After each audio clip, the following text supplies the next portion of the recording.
আসসালামু আলাইকুম সুপ্রিয় দর্শকবৃন্দ। আজকে আমরা আপনাদেরকে যে ঘাসটি দেখাচ্ছি এটি মূলত ইন্দোনেশিয়ান স্মার্ট নেপিয়ার ঘাস। দর্শকবৃন্দ, এই ঘাসটি আমরা বিশেষ করে ছাগল এবং গারলের জন্য চাষ করার জন্য বলে থাকি। দর্শক, আপনারা এদিকে দেখেন যে আসলে আমাদের এই জমিতে প্রথমবার লাগানোর পরে দুবার এই জমি থেকে কাটা হয়েছিল এই গাছগুলো, এবং এবার কাটলে 3বার হবে। অর্থাৎ এই গাছটি আপনার যত বেশি কাটা হয় এরপরে কিন্তু নিচ থেকে চারা ওঠে, কিন্তু আপনার অন্যান্য গাছের মতো এটা কিন্তু আপনার লম্বা হয় না।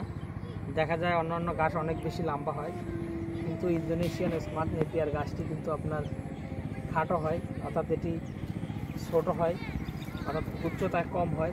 সেক্ষেত্রে আপনারা এই গাছের কাটিং চাইলে লাগাতে পারেন, অথবা অন্যান্য যেই হাইব্রিড গাছ আমাদের বাংলাদেশে রয়েছে সেই গাছের কাটিংও চাইলে আপনারা আমাদের কাছ থেকে সংগ্রহ করতে পারেন।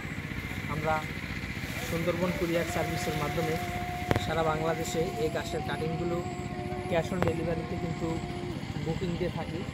তো দর্শক বন্ধুরা, এই ইন্দোনেশিয়ান স্মার্ট নেপিয়ার গাছ সহ অন্যান্য যে আরও হাইব্রিড গাছ রয়েছে আমাদের কাছে বর্তমানে সব ধরনের গাছের কাটিং আপনারা পাবেন। যে কোনো গাছের কাটিংয়ের জন্য আপনারা অথবা যে কোনো খামার ভিত্তিক পরামর্শের জন্য আমাদের স্ক্রিনে দেওয়া নম্বরে যোগাযোগ করবেন। সকলকে অসংখ্য ধন্যবাদ।